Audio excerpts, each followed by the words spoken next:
Tonight on News 5 Live, Port Authority clamps down on water taxi fare hikes. Youth attacked by crocodile while spearfishing. More funding coming for vocational training.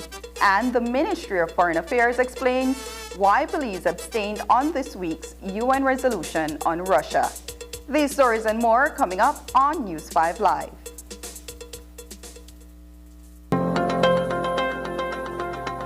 Digi, the premier name in voice and data, is also the country's leading provider of innovative services and solutions for small business and enterprise. At Digi Business, we offer solutions, tools, and applications to support your business needs. Reduce costs, improve efficiency, and excel in a changing world where no idea is too big and no task is too small. From technology advising to design implementation and management, our team of qualified solution sales and specialists can develop a reliable and robust infrastructure, allowing you to spend more time on what matters most, your business. Visit us online to explore how DigiBusiness innovative products and solutions can help your business reduce costs and improve efficiency.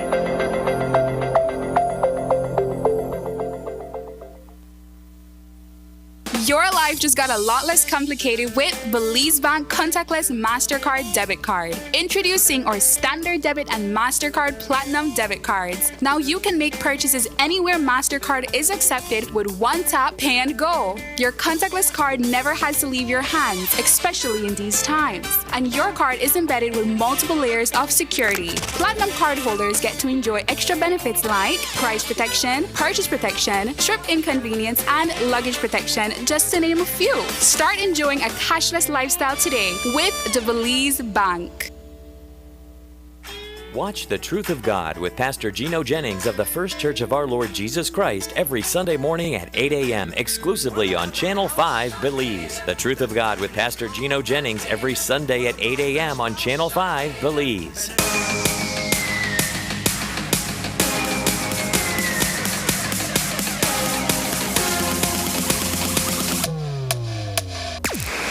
Download the SmartStream app on the Android Play Store and create your account to get access to movies and stream at home or on the go.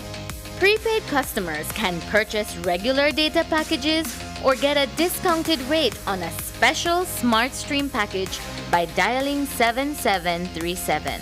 Postpaid customers will be billed monthly. Never miss a movie again with SmartStream.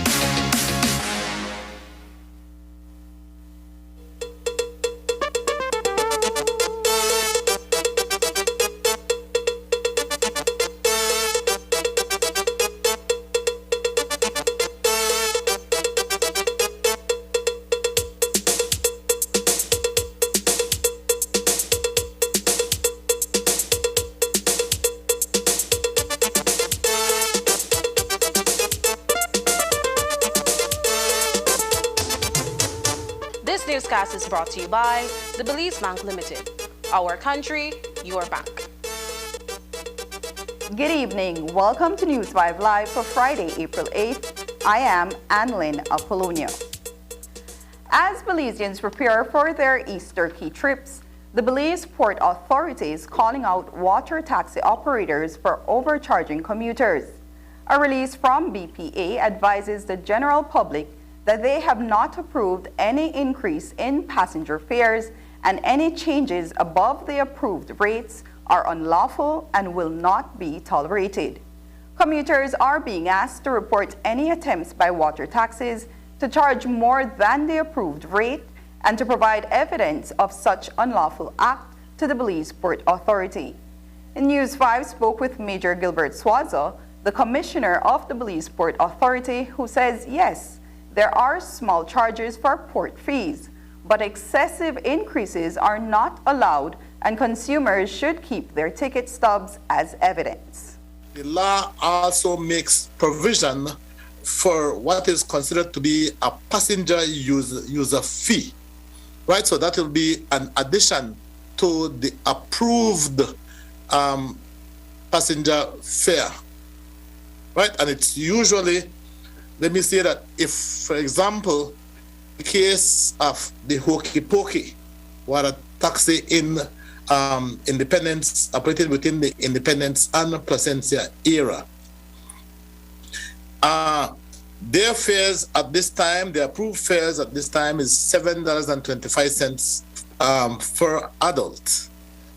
So the law is then saying that for such a fare, which is less than $10, then the passenger user fee, which will be collected by the water taxi operator for and on behalf of the authority, will be 25 cents, basically.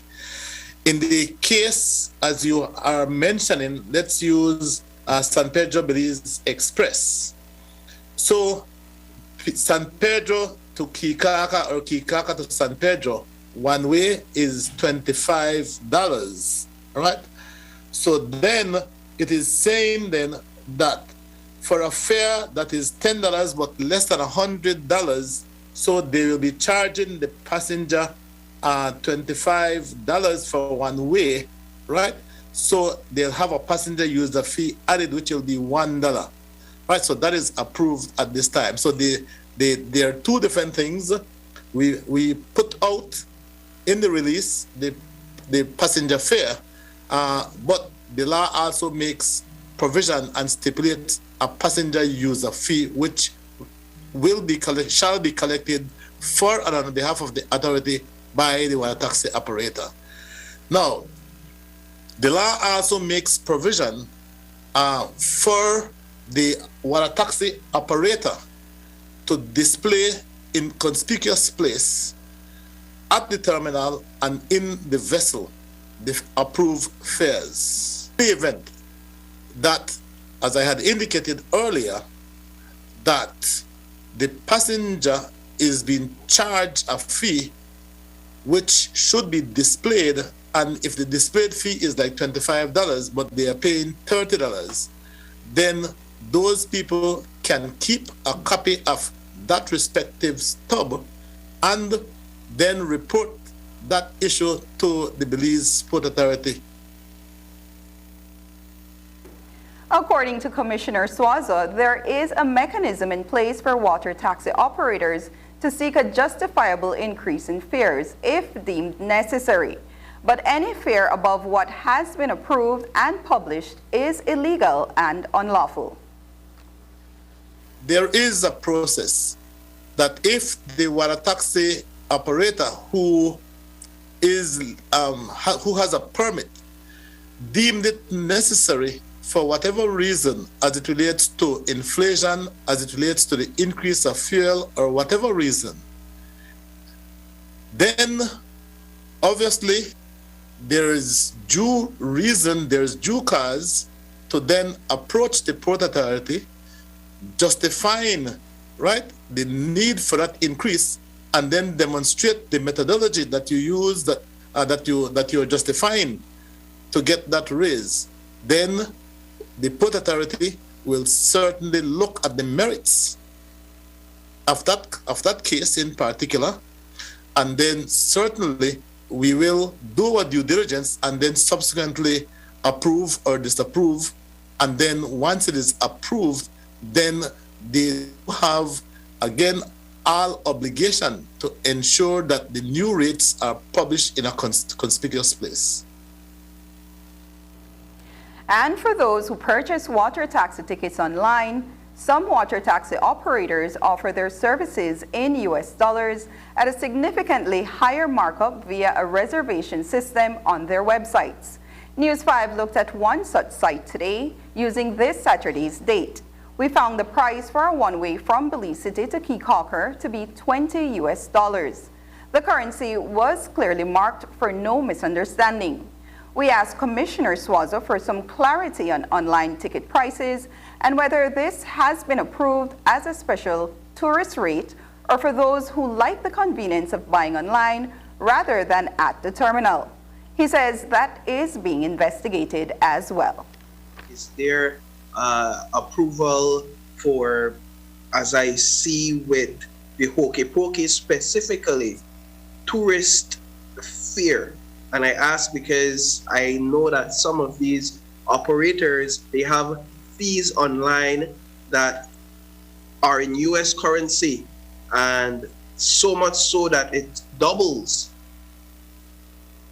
It doubles what, for example, the round trip from San Pedro to Belize City for San Pedro Belize Express, while it is $55 maximum round trip fare, on the website is 55 or 56, maybe 57 US dollars. What we publish are the approved rates.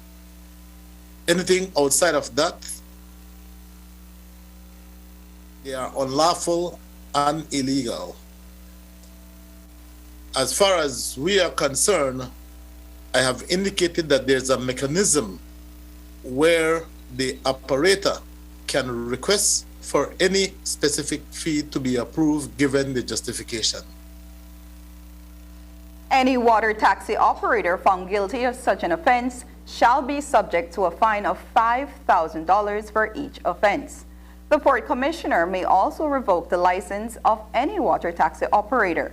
We will continue to follow. A 19-year-old customer care representative was shot and killed in La Democracia village on Thursday night. The incident happened sometime around 10 p.m. when Tyreek August was at home with two other young men. Someone emerged from the rear of the property and opened fire, fatally injuring August. Police responded to the scene of the deadly shooting a few minutes later, but were unable to apprehend the gunman. Earlier today, News 5 spoke with a sibling of the deceased teenager.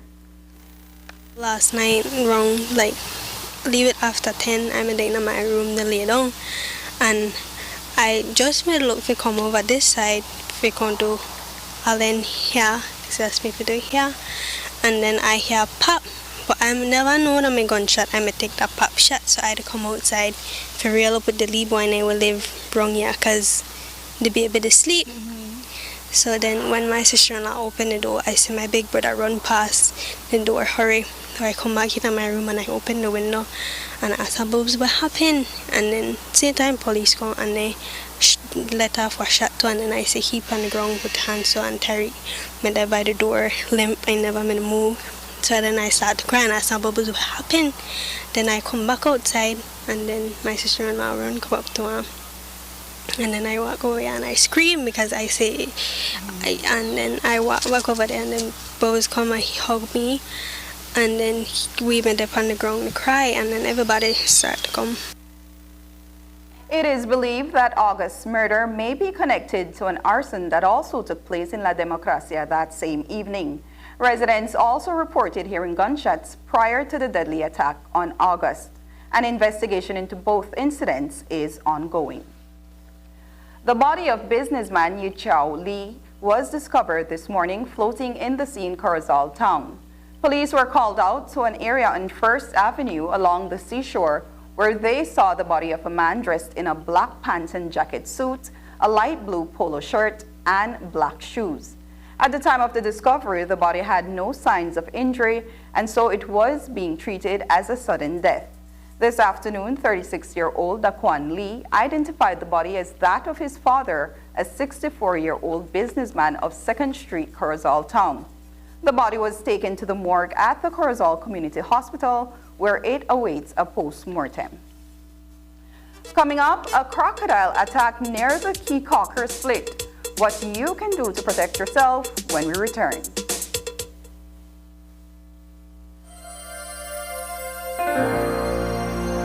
Hello, friends. This is Dr. Bob Roberts with another 60-second sermon from God's Word.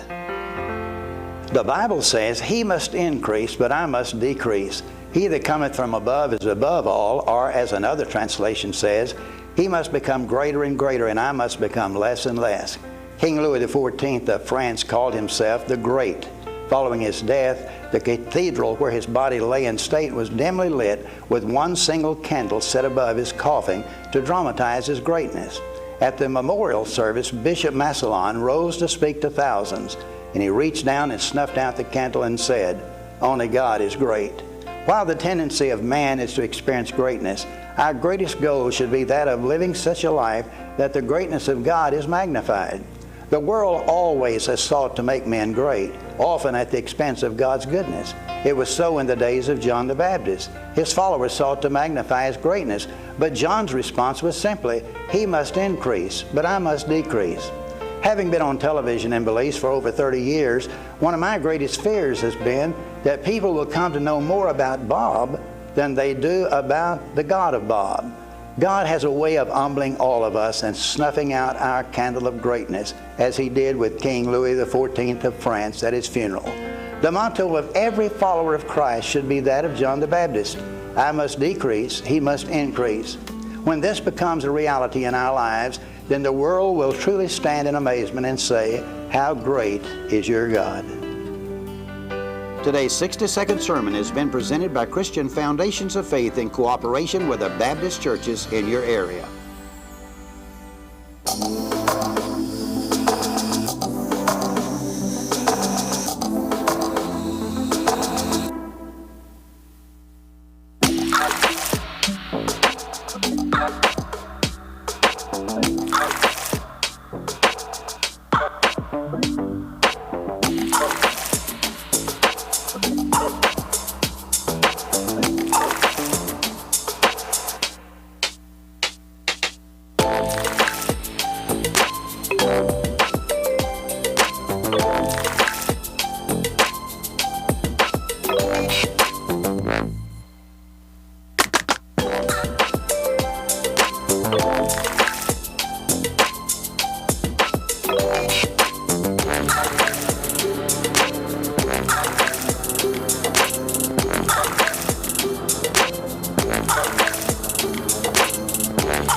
In the last decade, Belize has risen to become one of the Caribbean's most popular tourist destinations. From beautiful beaches to lush jungles, vibrant cultures and people, and breathtaking World Heritage sites, Belize has it all. Hi, I'm Angela from Belizing.com, and this is the Belizing Tourism Innovation Lab project. Don't miss the virtual launch of the Belizing Tourism Innovation Lab project on Monday, April 4th at 8:30 p.m. right here on Channel 5. Tune in and become aware of how this project will positively impact and transform the tourism and economic sectors of Belize. What does electrification mean to Toyota? Everything. Toyota is driven by the freedom to go anywhere, and this mentality is clear in the diversity of its electrified vehicle lineup. Whether in the around-town efficiency or off-road performance of a hybrid, the perfect blend of gasoline and electric driving of a plug-in, the technologically advanced hydrogen-powered fuel cell, or a zero-emissions all-battery electric vehicle. Toyota, electrify your drive with a powertrain for all. The Forest Department has confirmed that a Keokauker resident, Joshua Young, was attacked and injured by a crocodile today. The attack happened around 10 in the morning on the north side of the split. Young had been diving and spearfishing when the croc went after him, causing injuries to the face. He was transported to the Carl Huchner Memorial Hospital for further treatment and is listed in a stable condition. This afternoon, the Forest Department and ACE's wildlife rescue teams were searching the area attempting to catch the creature. The department urges everyone to avoid crocodiles and especially to refrain from feeding them or leaving fish carcasses near fishing and swimming areas. They also urge pet owners who live near the water to monitor their animals and protect them. Finally, if you see a crocodile showing aggressive behavior, contact the Forest Department at 822-1524 or ACES at 623-7920. The Human Rights Commission of Belize has issued a statement reminding the public that under the Refugee Act, it is not illegal for someone to enter Belize without proper documentation and to request asylum. The statement comes after the Ministry of Foreign Affairs said there has been an uptick in the number of Cubans attempting to use Belize as a transit point on their way north and are using the refugee program to avoid repatriation. The HRCB says anyone seeking asylum should be directed to the Refugee Office provided for since Belize ratified the United Nations 1951 Convention and 1967 Protocol relating to the status of refugees in 1990. The country then incorporated the convention into our domestic law as the Refugee Act, Chapter 165. The Commission says the Immigration Department should not be charging these people with illegal entry. When that happens, they are arrested, charged, detained, taken to court, and given a fine of $1,000. After a removal order, they are sent to prison with the general population to await deportation. The Commission says since Belize does not have any travel arrangement with Cuba, they would be in prison for an average of 50 days until HRCB takes out a habeas corpus action, and if successful, they are released. If they choose to leave the country, the only law they are breaking is not using an established border point. The Commission says its purpose is to ensure that the rights of all persons, inclusive of migrants and refugees, are recognized and upheld under the law. The Ministry of Foreign Affairs has issued a statement on Belize's abstention from the resolution tabled in the United Nations General Assembly to suspend Russia from the UN Human Rights Council. The ministry says Belize took the decision to abstain, quote, following obligatory consultations among CARICOM member states on April 4th and 7th, which did not yield a consensus regional position, unquote. Several CARICOM member states also abstained in the April 7th vote, including Barbados, Guyana, St. Vincent and the Grenadines, St. Kitts and Nevis, Suriname, and Trinidad and Tobago. The ministry notes that Belize remains resolute in its condemnation of Russia's invasion of Ukraine and supports every effort to peacefully end the war. Belize co-sponsored and supported two United Nations resolutions on March 2nd and 24th. These strongly condemned Russia's invasion of Ukraine, called for immediate cessation of hostilities and urgent diplomatic efforts to seek a peaceful resolution of the conflict, and expressed grave concern about the plight of civilians in Ukraine. The release further notes that the UN Human Rights Council is investigating all alleged violations and abuses of human rights and violations of international humanitarian law against Ukraine by the Russian Federation. The Ministry of Foreign Affairs says, however, that Belize is of the view that a determination to suspend Russia from the HRC would be best considered after the receipt of any definitive and actionable findings resulting from the investigations. The government of Belize and the U.S. Embassy are joining forces to try and assist with reducing the backlog of legal cases. This week was the first session to examine the issue. Senior officials from the Belize judiciary and legal community examined the framework and standards of criminal case management processes, as well as current challenges. The U.S. Department of State's Director for Central American Affairs, Patrick Ventrell, Attorney General Magali Marin Young, Chief Justice Michelle Arana, Chief Magistrate Sharon Fraser, and Director of Public Prosecution Sherilyn Vidal attended. Representatives of the Belize Judiciary, the Bar Association, Human Rights Commission, the Ministry of Human Development, the Police Department, and the U.S. Embassy's Office of International Narcotics and Law Enforcement also participated. Some of Belize's most influential groups and leaders have pledged their support in favor of a referendum on the cannabis bill.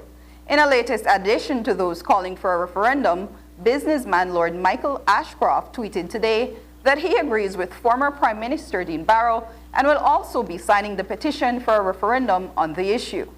The former Prime Minister signed the petition on Wednesday. Before him, the opposition and several other organizations made their support for a referendum publicly known, or have said they believe an education campaign should be carried out. The National Evangelical Association of Belize launched a petition on Tuesday. It has been making headlines since, with more and more groups making public their support of a referendum. We will continue to follow. A public meeting convened by Mayor Bernard Wagner and the Belize City Council was held on Thursday evening at the House of Culture. The gathering was to hear and address the concerns of those who wanted to know more about how they are affected by the new parking meters. For some reason, the merchants from Albert Street, as well as restaurateurs and bar owners on Newtown Barracks, did not attend despite strong objections expressed this week. News 5's Isani Cayetano attended the consultation and has the following story. Where were all the business people who complained long and loud about the loss of revenue with the introduction of a new parking system on Albert Street and Newtown Barracks? They were noticeably absent from last night's public meeting at the House of Culture. Mayor Bernard Wagner and a team of managers at City Hall were on hand to discuss the newly implemented parking meter pilot project in downtown Belize City and along the entertainment strip. Tonight gives us the opportunity again to do further consultations in respect to parking meters, right? Even though we have done extensive consultation, contrary actually to what I've been hearing in various media houses, that adequate consultation was not done. That was the claim being made by members of the private sector, those who operate businesses at both locations that were previously mentioned. A few, including Richard Price, who owns Premium Wines and Spirits, admitted that they were consulted previously. We expressed our concerns at that time, and nearly everything that we talked about is now actually happening. So it really is devastating to us at the moment. Others charged that Citco did not reach out to them before the changes came into effect on Monday. Regrettably, however, when given the opportunity to voice their concerns in an open forum, they failed to attend. 100% we will be there at this next meeting. I hope that the mayor is strong enough to actually listen to the concerns of the business community. This is a business area, it's not really a residential area anymore. Again, nobody here wants it. I'm not too sure why we are having it. There wasn't a problem before, as far as I'm concerned, with my business. There was no problem as it was previously. So I'm 100% against this initiative. I got my card. It was a great experience. In their place were a number of residents from other parts of the city who either shop in the downtown area or recreate near BTL Park. The political hue among the attendees, nonetheless, was fairly evident. The city is growing, and for space, you're always going to have competing uses. That's a fact. I only speak as a citizen. The individual who owns a store may have an issue, the taxi might have his issue. I only speak as a citizen. The more the city grows, the more you're going to have people who want to shop. There is no place other than a downtown area that has a concentration of business and commercial entities. Not only is Carolyn Trent Sandiford the president of the Senate, she is also an urban planner. As a proponent of parking meters, she addresses the need for such a system to be put in place.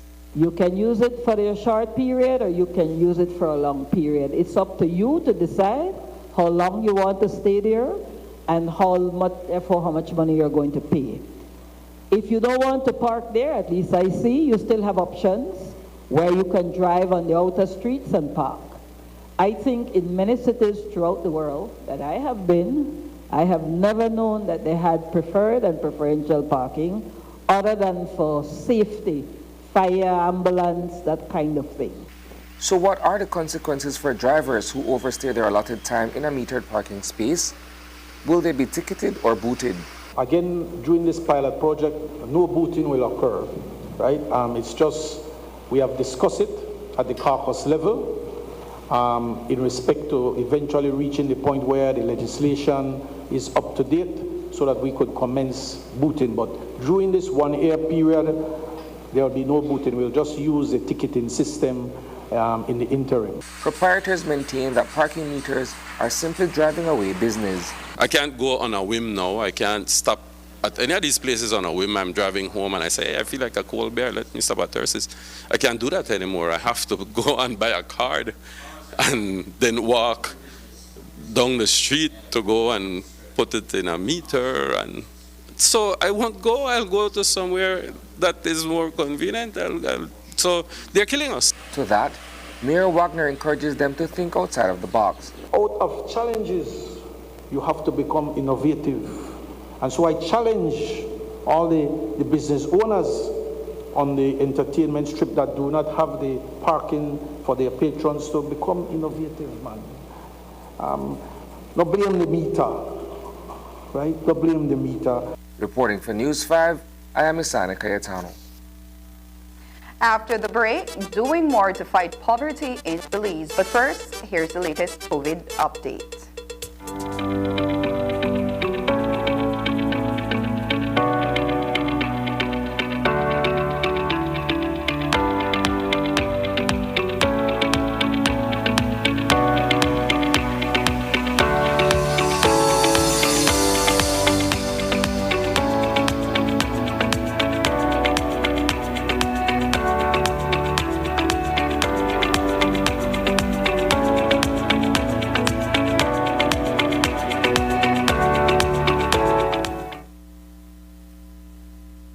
Necesitas un proveedor de servicio móvil que te permita estar conectado con una cobertura LTE rápida y confiable en cualquier instante y desde cualquier lugar. ¿Quieres hablar con tu familia? ¿Compartir tus experiencias con alguien especial? ¿Administrar tu pequeña empresa? Para todo lo que necesites te mereces la mejor experiencia móvil. Ahora puedes hacer mucho más con los planes de datos postpago aumentados de Digi. Puedes disfrutar de 8 gigas de datos en cualquier instante por tan solo $55 mensuales. O puedes compartir hasta 120 gigas con 6 de tus amigos más cercanos.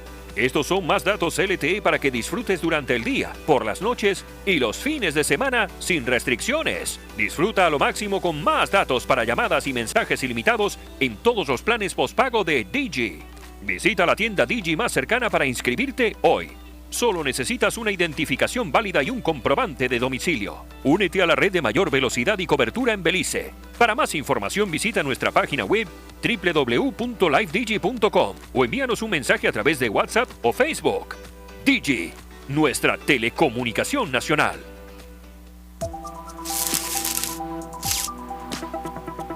What does electrification mean to Toyota? Everything. Toyota is driven by the freedom to go anywhere, and this mentality is clear in the diversity of its electrified vehicle lineup. Whether in the around-town efficiency or off-road performance of a hybrid, the perfect blend of gasoline and electric driving of a plug-in, the technologically advanced hydrogen-powered fuel cell, or a zero-emissions all-battery electric vehicle. Toyota, electrify your drive with a powertrain for all.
Compostable plastics. To understand what a compostable plastic is, we need to know that composting is a natural way to recycle decomposed organic material like oranges or banana peels. So, a compostable plastic is similar to the banana peel in the sense that it also undergoes biological decomposition in a compost site and doesn't leave any toxic residue. In fact, it breaks down into carbon dioxide, water, inorganic compounds, and biomass at a similar rate of compostable materials. This is great because once properly disposed of, compostable plastic food packaging would be broken down in a manner much kinder to the environment compared to plastics. The recycled materials would return to Earth quickly and safely as soil when disposed of in the right environmental conditions and temperatures. It's important to note that for decomposition to occur, all compostable products must reach a sanitary landfill where there is proper management of the waste through disposal and treatment. Click on the link below to see what you can do to help end the nightmare of single-use plastics. I'm Alison Castillo, and now you know.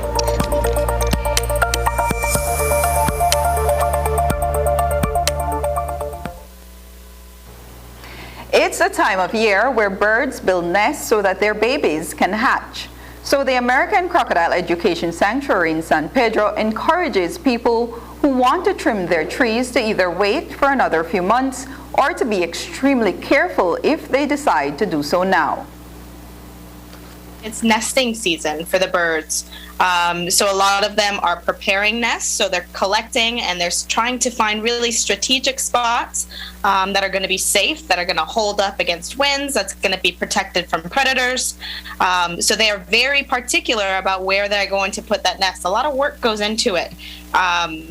So if you're trimming trees, it's better to wait till the months that are a little bit later in the year. So September, October, November, December, January, February. Much better time. How do you sell that argument to people who will tell you that in 2 months' time is the hurricane season and this is the time to trim trees?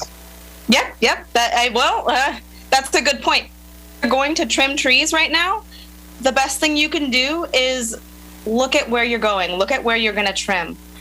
Inspect, is there a nest there? If there is, and that tree has to come down or that limb has to come down, maybe contact a wildlife rescue group in your area, and that way the animals don't have to die. That way they don't get displaced, or you don't cause fear to the mother who may not, or father may not come back to take care of them. Manzi says people can easily call for help to remove the birds and their nests if cutting or trimming the trees is urgent. If you see like a mother or a father, especially if they've hatched already, they're going to be going back and forth because they're trying to find food to feed to those babies. If you see clumps up in a tree, you might want to pull out some binoculars and investigate those clumps to see if maybe there is a little beak of a bird sitting on there. You just want to observe. Take some time and observe the area before you just go chopping. Now, on the other hand, if you do chop and you later realize there was a bird in that tree, like I said, contact a wildlife rehabilitation organization. We've got plenty in country. You can contact us. We'll be able to assist you with whoever's in your region, because there's always somebody that's willing to help. Those birds don't have to suffer. They're a beautiful part of Belize. Do you find that this happens a lot? It does happen. Last year, because of the COVID and everything, all of the tree trimming schedules were off for some of the cities, and then it ended up happening right when nesting season was, and there were nests that came down. There were casualties. The number to call ACE's Wildlife Rescue is 623-7920. That number can be reached even on weekends and holidays. The government of Belize, in collaboration with UN partners, today launched a Sustainable Development Goal joint program at the San Ignacio Resort in the Cayo district. The aim is to build a resilient Belize through universal, adaptive, and sustainable social protection. News 5's Dwayne Moody breaks down what this means and how working together with public and private sector stakeholders as well as NGOs can realize this goal. Pre-COVID, 52% of the country was poor, and it is believed to be even higher given the economic impact caused by the pandemic. Today, a 2-year program was launched by the government of Belize and UNICEF. The goal is to reduce the level of poverty in the country. It means a concerted effort to really focus on how we can work better together in reducing poverty. We can just imagine if we would really get the statistics where it is now. No, I'm not saying that ministries have not been working and that we have not had partnership before, but we still have fragmentation. And so it is important for us focusing on the Sustainable Development Goals, reducing poverty, reducing inequality, better health, better education, better inclusion. Using those Sustainable Development Goals as a guide and working with our important UN partners, I think we need to wheel and come again. And that is what I think today's launch is all about. In attendance were partners such as UNICEF, the World Food Programme, the Belize Red Cross, Social Investment Fund, the National Commission for Families and Children, among others. This is to ensure that the work going forward in national response is inclusive.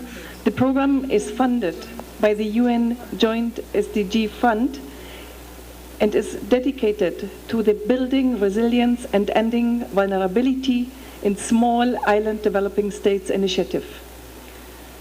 I wish to outline that because this year we have the benefit of this specific fund dedicated to 6 countries, and which was a big opportunity for us to formulate together with the government a project that really touches the heart of the social problems, poverty. A survey is underway to determine the current situation, and Minister Dolores Balderramos Garcia says that there is a renewed energy to improve the lives of thousands of Belizean families and children.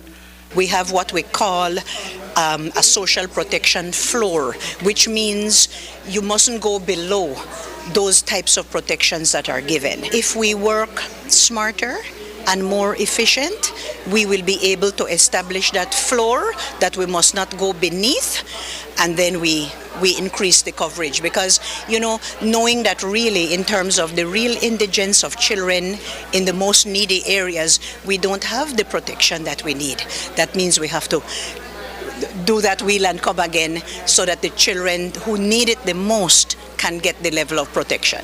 The 2-year project, valued at approximately $1 million US, will be implemented by UN agencies, the International Labour Organization, the World Food Programme, and UNICEF in collaboration with the government of Belize.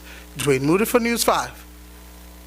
The Ministry of Human Development, Families and Indigenous Peoples Affairs received a budget ceiling of roughly $24 million in the 2022-2023 budget. And while it may seem a sizable amount, $15 million of it will be going towards paying salaries, travel and subsidies, utilities and other operational costs. Approximately $8 million will be invested under Capital 2 investments. Of the $8 million, $6 million has been allocated to the Food Assistance Program, the largest investment under Capital 2. $300,000 was allocated to Human Services, largely to assist vulnerable families, while $700,000 has been allocated to the Ministry for Rehabilitation Services under Community Rehabilitation. Compared to the last fiscal year, the government is expected to spend some $5 million more in the ministry in both recurrent and Capital 2 expenditures. On the other hand, 9-figure investments are being made in education, health, science, and culture, significantly larger sums. We recently asked Minister Balderramos Garcia for a comment on her ministry's allocation. It would be wonderful for all the ministries to have more money, but with an over $1 billion budget, I believe that I can support where the money is going, because we must stress on self-reliability, job creation, expansion of the economy, and all of those things will make our country better. Actually, the right direction to go would be less spending on human development if all our people are at work. But it is necessary to provide the social safety net. I said in the House at the budget debate that this government will not forget the social safety net. And we have some good successes along that line. For example, our disability desk. Yesterday, we just received a very kind donation of a wheelchair accessible bus. So we have wonderful donors and partners. But that is to say that although we will not forget the social safety net, government must also stress on job creation and the growth of the economy. When I say a rising tide will float all the boats, that is how I see our direction in Belize. Should the surviving family members of Nora Parham receive monetary compensation for her wrongful sentence? Parham was sentenced to death by hanging in 1963 after being found guilty of murdering her husband. Now, the government of Belize is proposing that the Governor General consider the late Nora Parham for a posthumous pardon, referring to her death sentence as a stain in history, a historic wrong. But should an ex gratia payment also be considered? Here is how Minister Dolores Valderramos Garcia responded to that question. My information and advice is that payment of, say, an ex gratia payment or compensation really doesn't arise under the Constitution. By Section 52 of the Constitution, the Governor General may grant what is called the prerogative of mercy on the advice of the Belize Advisory Council. But actually, the Constitution and the law doesn't provide for it. Now, having said that, though, we are in communication with the family of Nora Parham, all 8 sons and the extended family, and of course we will be cooperating with them, because there is an effort now to find where the grave space is, and we believe that government will be able to definitely assist in the provision of a proper tomb and a proper tombstone. Since we are trying as government and as a country to right what we view as a historical wrong, then clearly we will be working together. Just ahead, an open house at the Cayo Center for Employment Training and a big announcement about government support for vocational education. But first, here's a weather update with data from the Belize Met Service.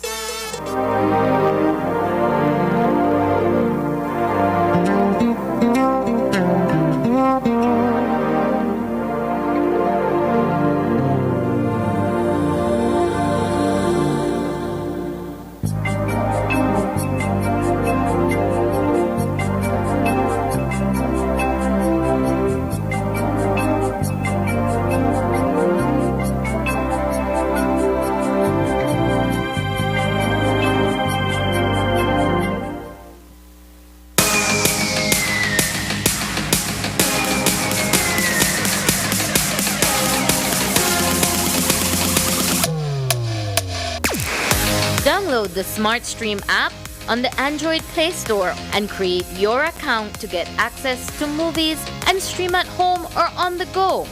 Prepaid customers can purchase regular data packages or get a discounted rate on a special SmartStream package by dialing 7737. Postpaid customers will be billed monthly. Never miss a movie again with SmartStream.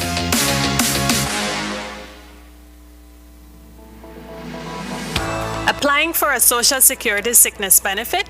Here's what you need to know. A complete claims package include 1. Sickness claim form fully completed by the claimant and medical doctor. 2. Salaries record form completed by the employer or HR representative.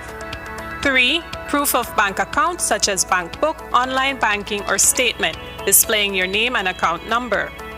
To submit via email, you need to take a clear photo or scan of the documents and email to claims@socialsecurity.org.bz. Be sure to include your full name, social security number, and benefit type in the subject line of the email. Or you can drop off all completed forms into the Dropbox slot at the nearest branch office. Deadline to submit is 14 days from your first day of illness. All forms are available on the website at www.socialsecurity.org.bz. Social Security Board, safeguarding you, your family, your future. Towering above us, they give us oxygen and food, tools and shelter, and create some of the most biodiverse habitats on Earth. As the biggest plants on the planet, trees are important for life. In fact, research shows that within minutes of being surrounded by trees, your blood pressure drops, your heart rate slows down, and your stress levels plummet. In Belize, we are blessed to have 60% of our national territory under forest cover and nearly half of our national territory safeguarded in the form of protected areas. Protected areas are safe havens that preserve our forests and jungles of Belize from mass destruction and extraction, or as it's known, deforestation. And as Belize's population increases, it's opening a gateway for unsustainable rural land use. Logging and farming also significantly contributes to deforestation. We need healthy forests, as they absorb carbon dioxide and other harmful gases from the atmosphere. So without them, the rate of climate change accelerates and greenhouse gases in the atmosphere increases. Without forests, soil would wash away, leaving behind a barren wasteland where no crops will grow, forcing farmers to move on and repeat this destructive cycle elsewhere. Like kidneys, trees control the flow and use of water by catching rain and slowly releasing it into rivers and streams or into groundwater below, which protects us from flooding. As the heart and lungs of the world, trees power and sustain ecosystems. They offer habitation both above and below the ground to numerous insects and bigger animals alike. By providing food and shelter, Belize's forests and jungles support life and rich biodiversity. Without trees, what will be left of our jewel? We must work together to combat the unsustainable use of land and illegal logging. We encourage you to preserve existing forest ecosystems and to support protected areas. A message from Apamo, the voice of Belize's protected areas.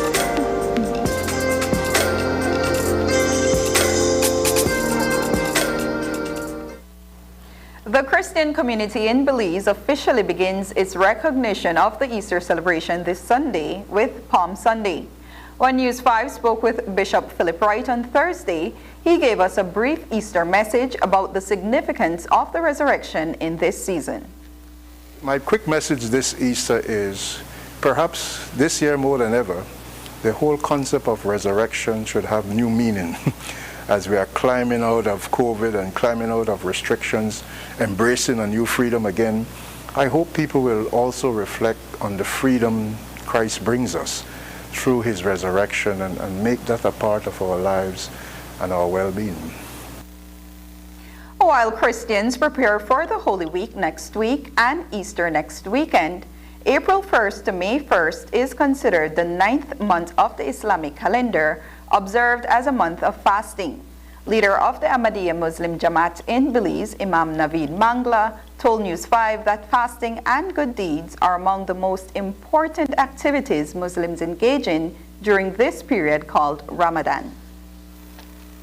Fasting is one of the 5 pillars of Islam, meaning the 5 most important things that a Muslim follows, and it is mandatory upon every Muslim who's physically abled and is in the right age to do so, and obviously is not traveling or doesn't have any other medical conditions.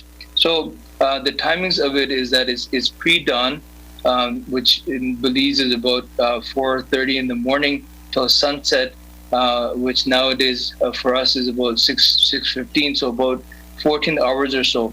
And during the fast, obviously we're not allowed to drink, eat, or smoke, or take anything into our bodies.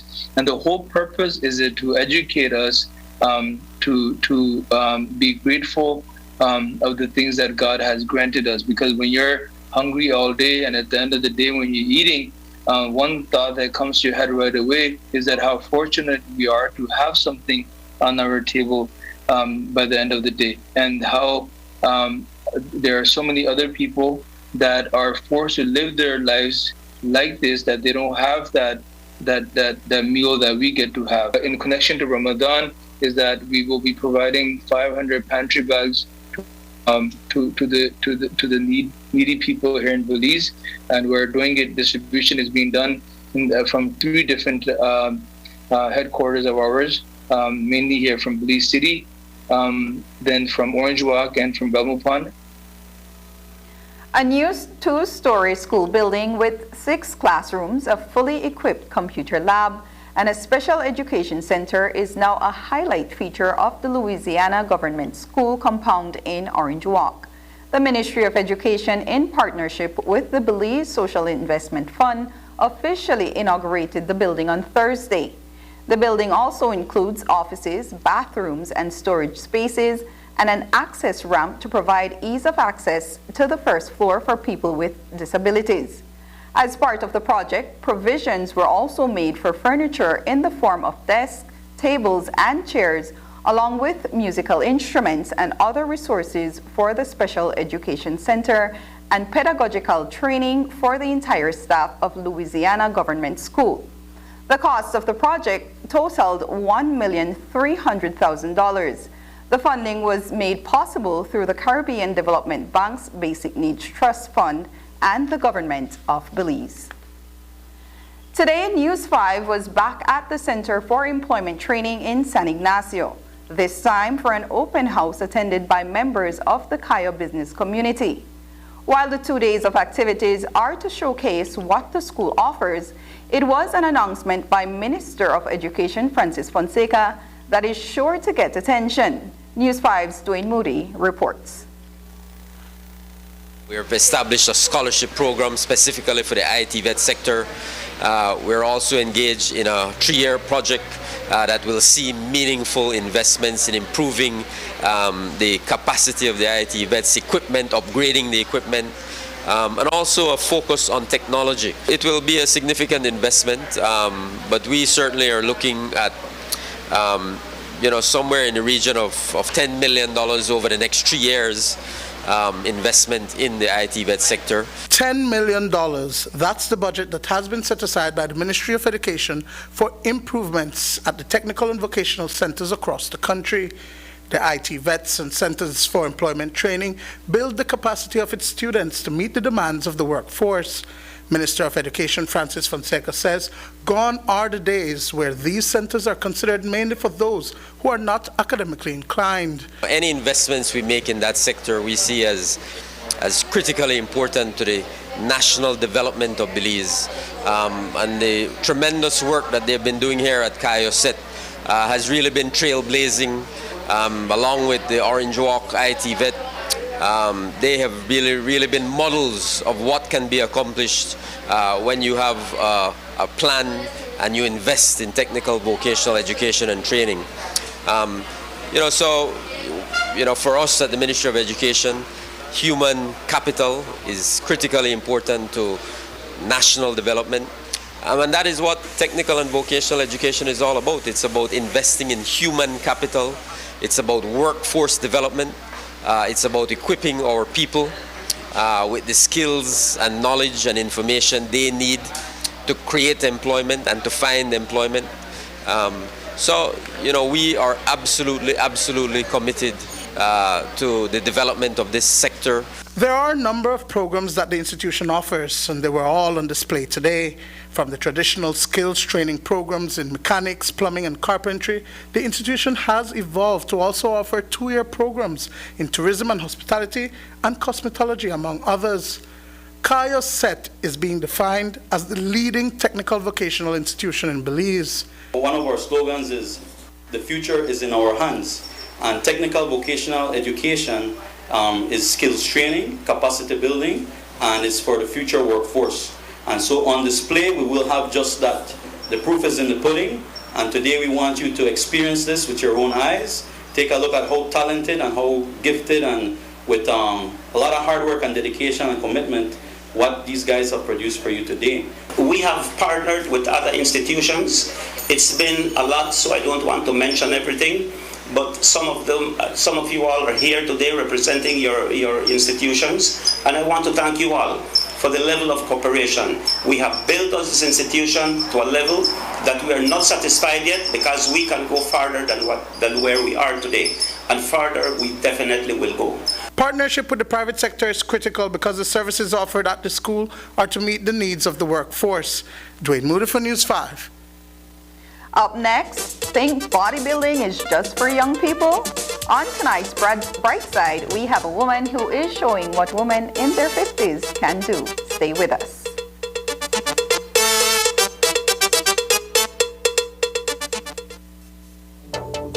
In a world where so much is going wrong, so many things are uncertain, and hope feels nowhere to be found, do you ever find yourself wondering where God is in all of this? It's normal to have questions about God sometimes. This Easter, we're ready to tackle some of these tough questions. Visit sagebrush.church/Easter to check out all our service times and ways to watch at one of our physical locations, online, or on TV.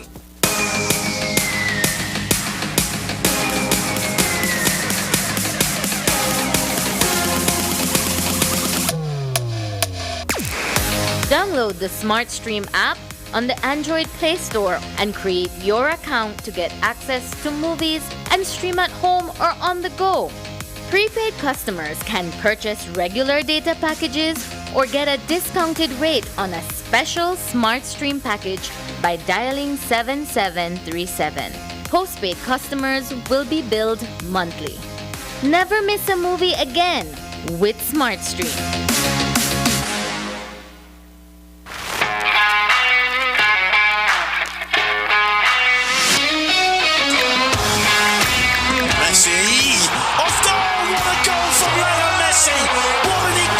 Strike from Leo Messi.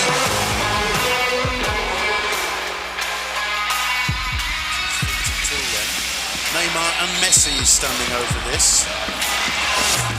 Messi. Oh, what a goal from Leo Great Messi. entertainment stays with you, and we bring you great entertainment. Next Gen, the ultimate digital experience.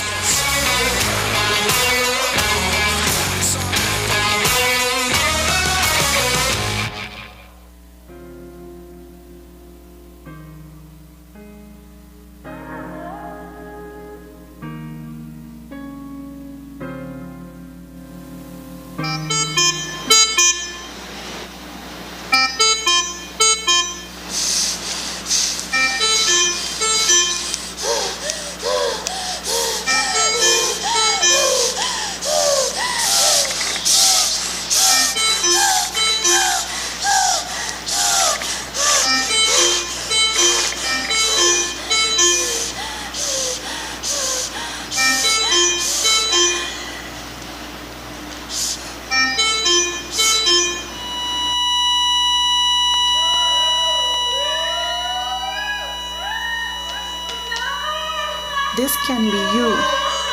Get vaccinated. The life you save can be yours. This is a message from the Ministry of Health and Wellness. People who are drawn to the arts are encouraged to go online to view and vote for young artists who are taking part in an online art competition called the Belize Pantheon Fantastic. The event is the brainchild of Dr. Harold Young, an attorney who wrote a theme for the competition. His story is rooted in Belize's natural wonders, namely the sleeping giant.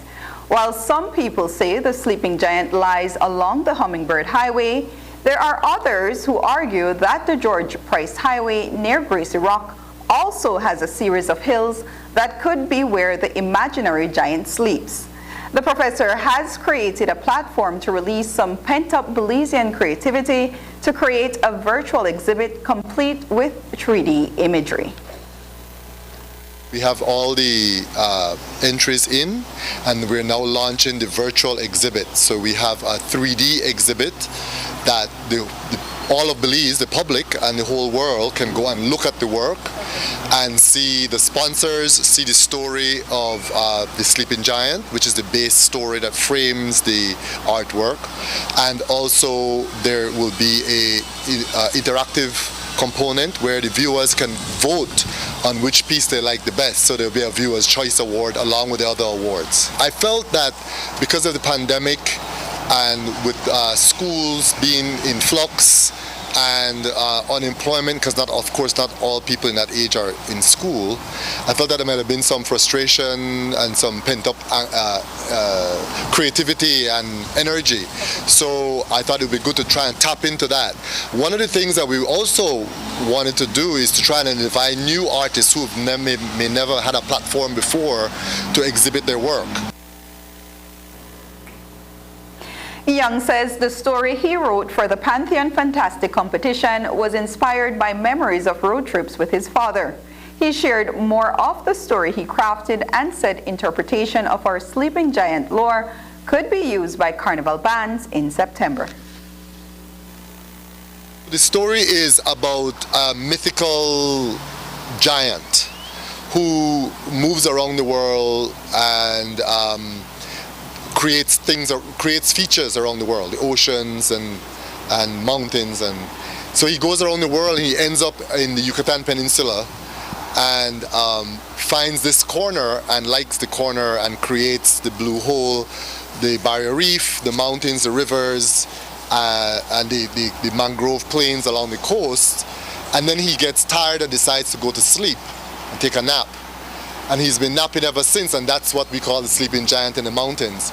When I was growing up, my dad pointed out the Peccary Mountains, on Peccary Hills actually, that's by Rockville, and he told me that was the Sleeping Giant. I might have been 8 or 9 years old. So in my mind, there's been two. So the story ends with us not being sure of which one is the real one that's sleeping, but it's a call to Belizeans to preserve what the giant called Chakchango has created. So it's a call to preserve the natural environment because we don't know when he's going to come back. The artwork could inspire carnival costumes and carnival themes. I think that's an excellent connection to make and link to make. The Pantheon Fantastic Awards will be given out on April 22nd to coincide with Earth Day. Judges are looking for quality of work, creativity, and expression. A part of the competition required the artists to come up with their own narrative for their presentation.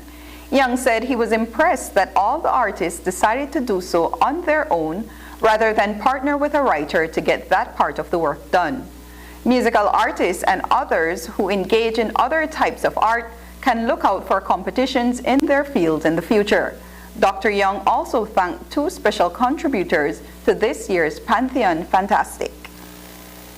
This is the first year, but next year there will be Belize Pantheon Fantastic. It may have a different theme, but it will be ongoing. Every year we'll have a new theme and maybe a new art form. So this year it's paintings, graphic work. Another year it could be poems. Another year it could be music. Another year it could be sculptures. So it could vary from year to year, and we'll try and build on the success of this year to make it better every year. I would like to mention one person in particular though, Gabriel Guerrero from Salient, who's a sponsor, but Gabriel has been absolutely amazing in creating this, insightful, technically very good, and just an amazing collaborator. And I must give credit to the special envoy, Mrs. Briceño, for tying it to Earth Day, which is the 22nd of April. The first prize winner will receive an iPod with graphic software, second prize is a Samsung tablet, and third prize is a cell phone. Interested viewers see the art displays at www.salient360.com/BPF. Many people think having arthritis or other conditions means they can no longer enjoy certain sports. Well, tonight on The Bright Side, Sabrina Daly meets a woman who uses weightlifting to not only ease her pain, but enter competitions. And as you will find out, Alida Sharp didn't start her weight training in her 20s, 30s, or even 40s. Instead, she is now super fit in her 50s.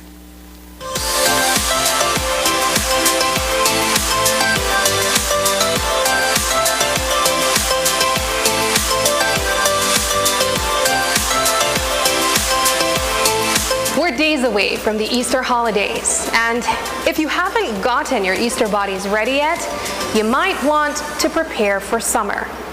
Here at Powerhouse Gym in Belmopan, one woman is testing her limits, and you'd be interested to know she's done more than just get her Easter body ready.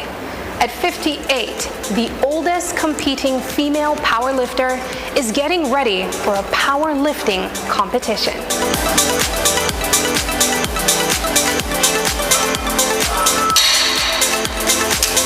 I started working out when I was 50 years old. I was singing at church, and I told my trainer that I just wanted my arm to look good when I'm holding the microphone, because as women, as we age, this is one of the first places that we start to notice that sagging skin, and so that was my first goal. And I know it sounds a little vain, but that's where I started. If you're ever training in the gym beside Alita Sharp, you might end up feeling intimidated, amazed, or both. But what started as a modest attempt at getting toned arms turned to a drive to reverse her health conditions. I have fibromyalgia and osteoarthritis, and I feel so much better on the days that I work out. It helped relieve a lot of the physical pain that I was carrying around. After I got my diagnosis for osteoarthritis, I could barely lift my left arm. So lifting even a 5-pound weight with that hand was excruciating pain, but I made myself do it anyway. So I never saw myself doing something like this.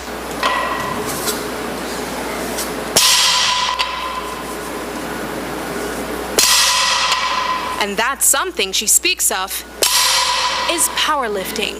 Before COVID, I had already reached my weight loss goal, and my trainer asked me what my next goal was, and he suggested bodybuilding. So I started bodybuilding in preparation for a competition that would have been in March of 2020.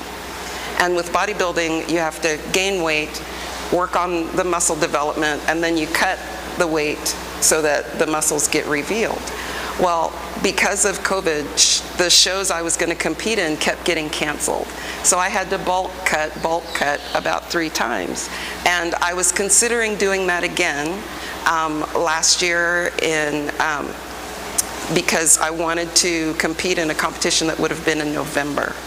But I saw somebody doing the bench press, which is an event that women don't typically do. And I was watching her do that, and I thought, I want to do that. And my trainer said, well, you have to make a choice. Either you're going to bodybuild or you're going to power lift. And that was when I decided I wanted to power lift. And as luck would have it, her trainer in the process was the best of the best, 3-time winner of the Strongest Man in Belize title.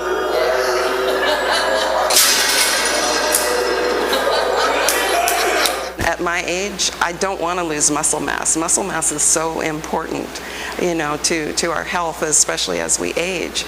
And I knew that as a power lifter, whatever gains I have, I get to keep. Whereas when you're bodybuilding, you only look a certain way for a specific amount of time. I did a bodybuilding photo shoot, and the way I looked in that photo shoot is not the way I looked like an hour after it was over, because I was completely dehydrated, so you could see every muscle. And powerlifting, the gains that I get to keep. My strength, I get to keep that. And I just keep getting stronger, and I'm just so grateful to be a part of that process now. When I think about the functional part of fitness, we do squats. To be able to go to the bathroom, you've got to squat down. I was helping someone after she had knee surgery and helping her get on and off the toilet. If you want to be able to hold on to those type of movements as you get older, it's important to do some resistance training, because that helps strengthen your body for everyday tasks. And while mobility is one part in keeping the body healthy, Alita says her diet was also important. For the fibromyalgia, I learned that that type of, what I needed to do was give up gluten, because gluten can cause pain in the body. For the osteoarthritis, arthritis is connected with inflammation, and sugar can cause more inflammation. So there were some things that I had to take out of my diet so that I could minimize the pain. That was a way of pain management for me. The competition next month is going to be put on by the Belize Powerlifting Association, and it's going to be May 22nd. I believe the youngest competitor this year, I want to say he's 12, and then I believe I'm the oldest. On competition day, I'll be 59. So there are all different categories and all different weight classes, in between that sub-junior and myself. And I expect it to be really exciting.